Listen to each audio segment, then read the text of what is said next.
Well, hello kids.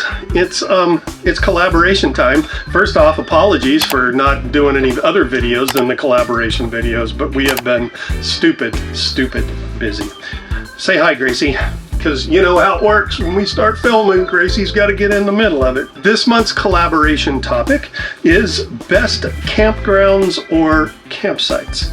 We are going to give you our top 3 campgrounds from 2023, and if you stay around till the end, we are going to give you a bonus pick of our favorite harvest hosts that we did in 2023. Because everybody needs a bonus. Everybody needs a bonus. Yes, I would agree. Before we get going, this is a collaboration video. That means that when you get done watching our videos, you can go watch the other people's videos, the other people in the collaboration, and then you'll have all kinds of great ideas for campsites. Those people are... Camping with Compers, Mike and Shelly. Not just Shelly. Shelly K. Shelly K. Mike and Shelly K. Just Rambling Around, which is Ron and Jody. RV Wagon Tales with Dave, Tina, and the Wiener Dogs. The Wiener Dogs. Hey, speaking of dogs, excuse me, ma'am. And then we also have, as we normally do, a guest collaborator this month, and that is Retired Road Tripping with Kevin and Lorica. So once you get done watching ours, go watch all of those. So our first campground was... Seaview Campground and Cottages, Eastport, Maine. It's right on Passamaquoddy Bay. It was absolutely beautiful. It was pretty perfect. The view was amazing. It was so quiet. There was just it's one of those campgrounds you go to that just gives you a sense of peace when you're sitting there. Yeah, and it was right next to the small town of Eastport, which was this cool little fishing village. We did karaoke one night at the Happy Crab. We did, and there was a great brewery there, and it's just, I felt like it was my ultimate Maine experience. Yeah, it was really cool. The brewery was Horn Run Brewing, I believe. Really good beers. So Seaview Campground and Cottages in Eastport, Maine. Our second was Searsport Shores Camping in Searsport, Maine. How did we wind up at Searsport Shore? We were looking to go up to Bar Harbor, but Bar Harbor was totally booked. So we found Searsport, which was like an hour and a half outside of Bar Harbor. And it just, we pulled in and it was like, this is so awesome because it's right on the water. But the most important thing is it just had this really great artsy vibe. You can do lots of arts activities there, or you can go out to the water and look for crabs, or you could listen to music. They had music, and it was just such an amazing vibe to this place that we just fell in love with it.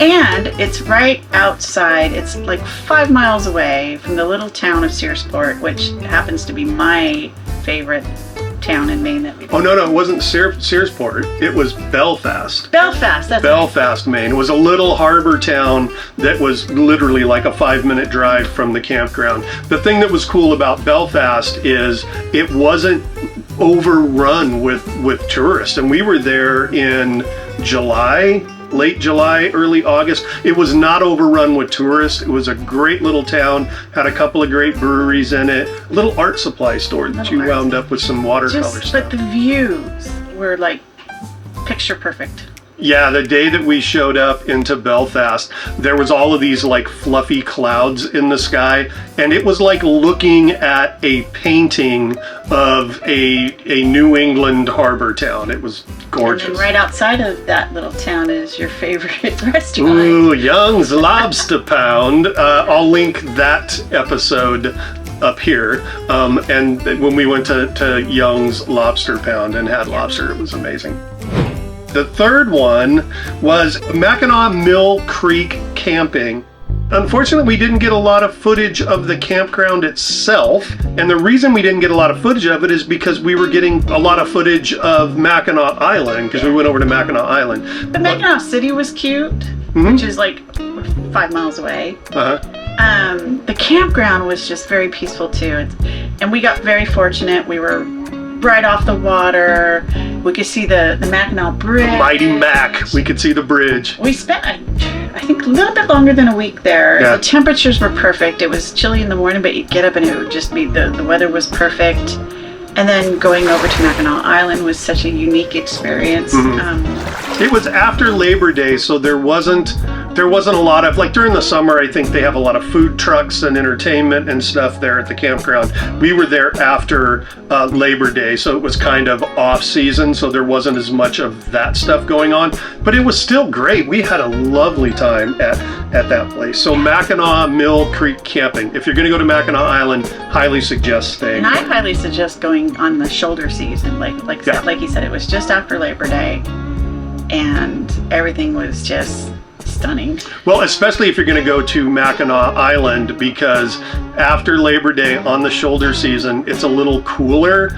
And if you've ever been to Mackinaw Island, you know that there's no cars on Mackinaw Island, but there is a lot of horses that have a certain smell to having a lot of horses. And I couldn't imagine being there, like in the sweltering June, July, full of tourists. Less people. Yeah, full of less people-y. Yeah, less people-y and probably a lot less horse manure smelling. I mean, that's just one of those things that's, I'm always going to remember that trip. Oh yeah, no, Mackinac Island is a must-do. If you're RVing, you have to go to Mackinac Island and get fudge. Yeah. This is our bonus. The best overnight stay at a Harvest Host was what Harvest Host?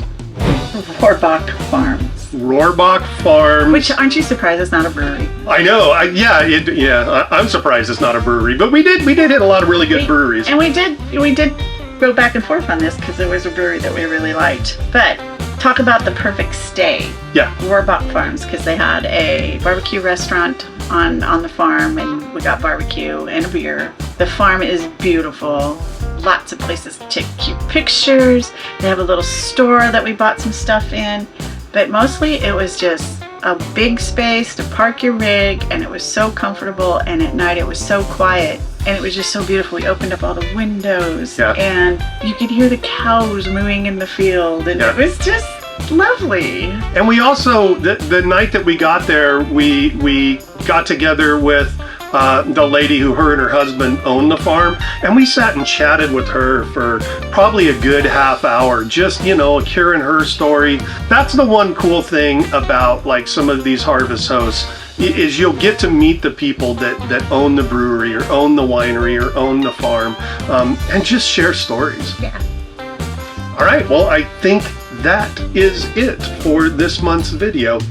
I say this month's because it's been a month since we've had a video, and we're probably, I'm working on a couple of different videos right now, but we're just so slammed with work, I don't know when they're gonna go up. But I can tell you that as of the third week in April, we will have all of the filming we need to have done for clients in San Diego done, and then we're on the road. And once we get on the road, then we're gonna be back to our once a week videos schedules. So I want to see us just sitting around San Diego anyway. Yeah, so just hang tight with us. There's more adventuring to come. All right, that's it. Remember to go and watch the other collaborators videos. They'll be linked down below in the description. And yeah, I guess that's it. We'll see you when we see you. Bye.